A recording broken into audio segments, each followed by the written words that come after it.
ছবি ছেড়ে দেওয়ার কথা ভেবেছিলেন জাহ্নবী। রাজকুমার রাও ও জাহ্নবী কাপুর অভিনীত মিস্টার অ্যান্ড মিসেস মাহি ছবিটি ৩১শে মে মুক্তি পাবে। গত বুধবার শরণ শর্মা পরিচালিত এই ছবির রোমান্টিক গান দেখাতেনও মুক্তি পেয়েছে। গান মুক্তির অনুষ্ঠানে জাহ্নবী খোলাসা করেছেন ছবিতে মিসেস মাহি হয়ে ওঠা প্রক্রিয়া তার জন্য কতটা চ্যালেঞ্জিং ছিল। ছবির অদ্যপান্ত জুড়ে আছে ক্রিকেট। ছবির ট্রেলারে দেখা গেছে এটা ক্রিকেট পাগল এক দম্পতির গল্প। ছবিতে রাজকুমার ও জাহ্নবীকে ছবিতে ব্যাট বল হাতে ক্রিকেট খেলতে দেখা যাবে। মিস্টার অ্যান্ড মিসেস মাহি ছবির গান মুক্তির অনুষ্ঠানে উপস্থিত ছিলেন রাজকুমার রাও, জাহ্নবী কাপুর, শরণ শর্মা। এদিনের আসলে এই ছবিকে ঘিরে উঠে আসে নানা কথা। জাহ্নবী বলেন, এই ছবির জন্য আমি প্রচুর পরিশ্রম করেছি। মিলি ছবির প্রচারণার সময় এই ছবির জন্য ক্রিকেটের প্রশিক্ষণ নেওয়া শুরু করে দিয়েছিলাম। প্রায় 2 বছর প্রশিক্ষণ নিয়েছি। শরণ এই ছবিতে কোনো ভিএফএক্স ব্যবহার করেনি। ও চেয়েছিল ক্রিকেটের দৃশ্যগুলোকে বাস্তবে দেখাতে।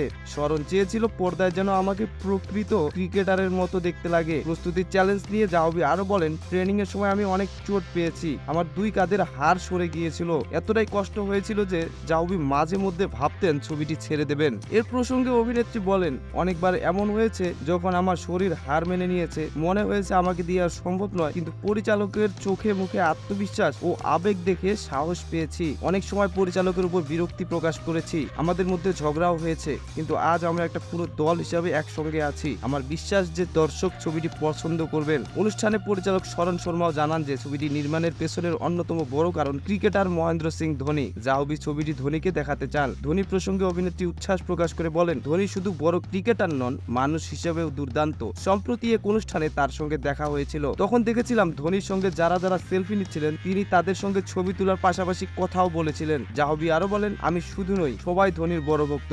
আমি শুধু ধোনির ক্রিকেটের নয়, মানসিকতারও ভক্ত। তিনি এক সাক্ষাৎকারে বলেছিলেন, ফলাফল যাই হোক না কেন প্রক্রিয়ার উপর আস্থা রাখা প্রয়োজন। এটা আমিও বিশ্বাস করি।